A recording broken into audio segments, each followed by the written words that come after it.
side of the, wherever that predicted moving average is to the actual moving average, you like to be on the short side and stay with that blue moving average as much as possible, because that's your best long-term indicator. So we had a predicted low at 11,041, which means that we would sell at 10,841. 10,841 means that we could have sold, somewhere right around in this vicinity, 841, somewhere right in there. Again, I'm just eyeballing it, putting it in here, and just showing you where that stop point might be, where you could have then gotten the same day. Now, a couple of things that happened. Of course, one of the things that happened in here was May 6th. And if you remember May 6th, you can see this candle here. There's kind of an aberration of a candle compared to other ones along the way. That was flash crash day.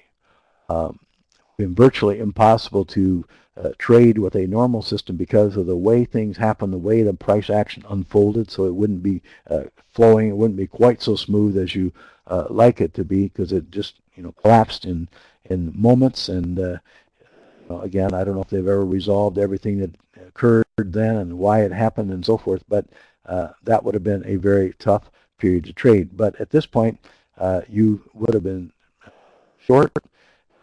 If you have a situation like that occur, where you have something that, the market goes a little haywire, very volatile, very uncertain, sometimes, and you have the right position, it's just simply better to just take the gift horse and move out.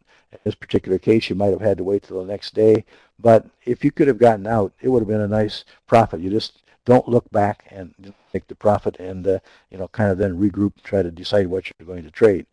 Now, if you didn't do that, if you kind of hung in there, of course, you're going to be looking at this action that occurred then on May the 10th. You're going to look at this predicted high that we had in here.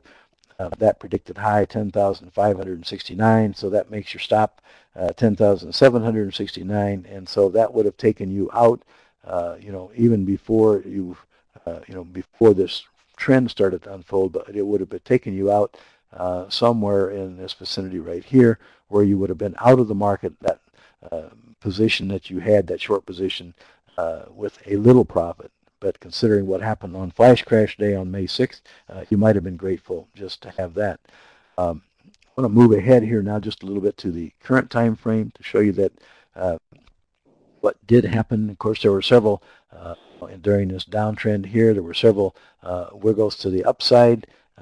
Places that you could have gotten short, you would have gotten short again. If you look at this predicted low here, you would have gotten short on the basis of that, that particular situation, and been able to ride the downtrend until you get to this point right here, where you had this long white candle. Again, a very good indicator of a turn in the market. Just one candle, kind of is an alert what's going on. You had to predict the differences moving up. Again, and so you had a situation there. Things are starting to change now, looking to the upside.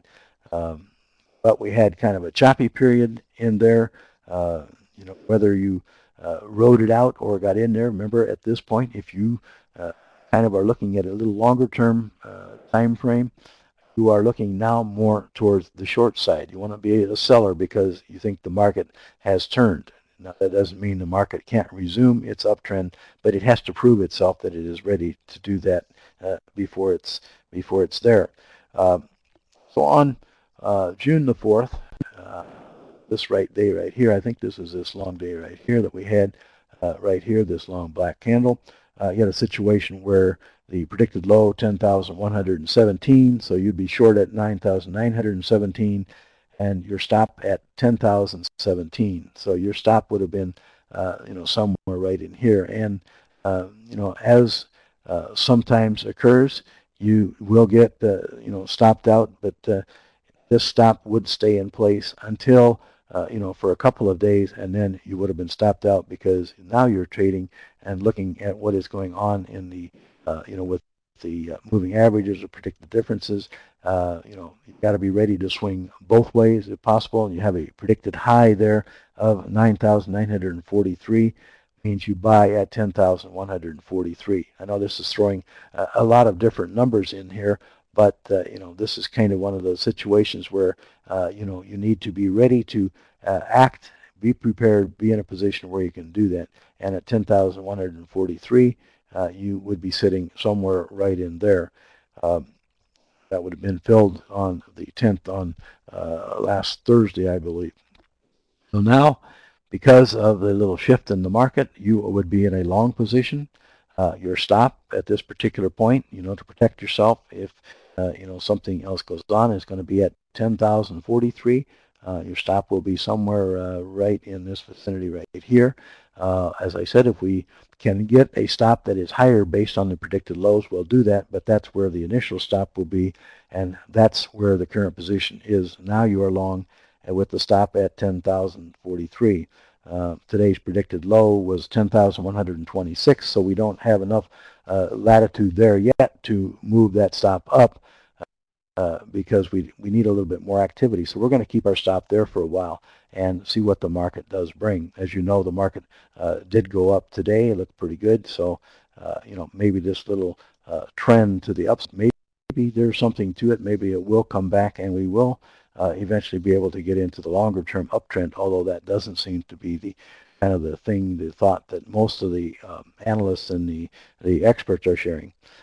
Just to look at a couple of markets, I mentioned that we look at some of the markets that compare with each other and what's going on. I just wanted to point out a couple of markets that are just kind of interesting as to what is happening to them. The first is the oat market, and we'll show you the corn market side by side.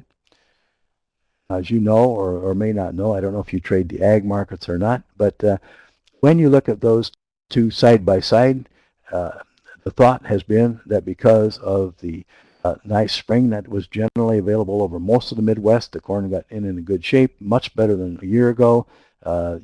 Everything about the fundamentals seemed to be looking a little bearish. Of course, then China came in to buy, and there was some good usage figures that came out. Ethanol usage is up, so there are some bullish factors in corn, but the traditional thing that people have looked at as a leading indicator, if you'll notice that oats, if you'll see that oats, it started to drop in this January time frame one day before corn, and it kind of plunged. It kind of led corn to the downside.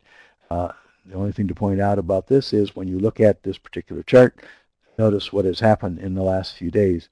Oats has kind of gone on a tear. It has now moved up into this vicinity way up here into the 260, somewhere in there, approaching those highs that we had earlier this year. So is oats the leading indicator that is going to pull corn prices up? This is one of those things that when you see these indicators and what they're doing, you have to be able to decipher what is going on between these different markets.